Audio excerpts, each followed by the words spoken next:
Бүгінде аймақтағы қиыршық тас өндіретін карьерлерден шығатын өнімнің нақты есебі жоқ. Облыстық сыбайлас жемқорлыққа қарсы мониторингтік топ өкілдерінің зерделеу жұмыстары осындай олқылықты анықтады. Бұл мәселе салаға жауапты құзырлы мекемелер мен жер қойнауын пайдаланушылардың қатысуымен болған алқалы мәжілісте кеңінен талқыланды. Батыс Европа, Батыс Қытай халықаралық автодәлізінде жүргізілген рейдтік тексерулердің нәтижесімен инертті жүк тасымалдаушылар тарапынан 20-ға жуық заң бұзушылық дерегі тіркелген. КАМАЗ көліктеріне 25 тоннадан артық жүк тиеуге заңмен тыйым салынғанымен, талапқа бағынбайтын жүргізушілер әлі де азаяр емес. Сондай-ақ қиыршық тас өндіретін карьерлер тарапынан тасымалдаушыларға жүк құжаты туралы анықтама берілмейтіні белгілі болды. Демек, жер қойнауын пайдаланушылар шығарылған өнімді есепке алмай табыс көзін жасырып отыр.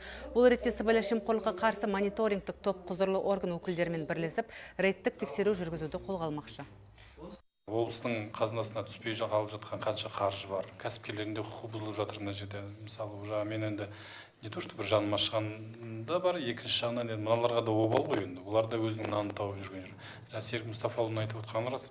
Ешкім қабын арқалап ташкісін итеріп карьердің басына бармайды ғой. Бір екі қап құм керек еді, екі қап тас керек еді деп. Атамекен кәсіпкерлік палатасымен келісіп, облыстық прокуратураға дәлелдеп, дәйектеп, негізгі себептерін атап береміз. Енді әрі қарай прокурорлық қадағалауға ықпал жасауға жұмыс жасаймыз.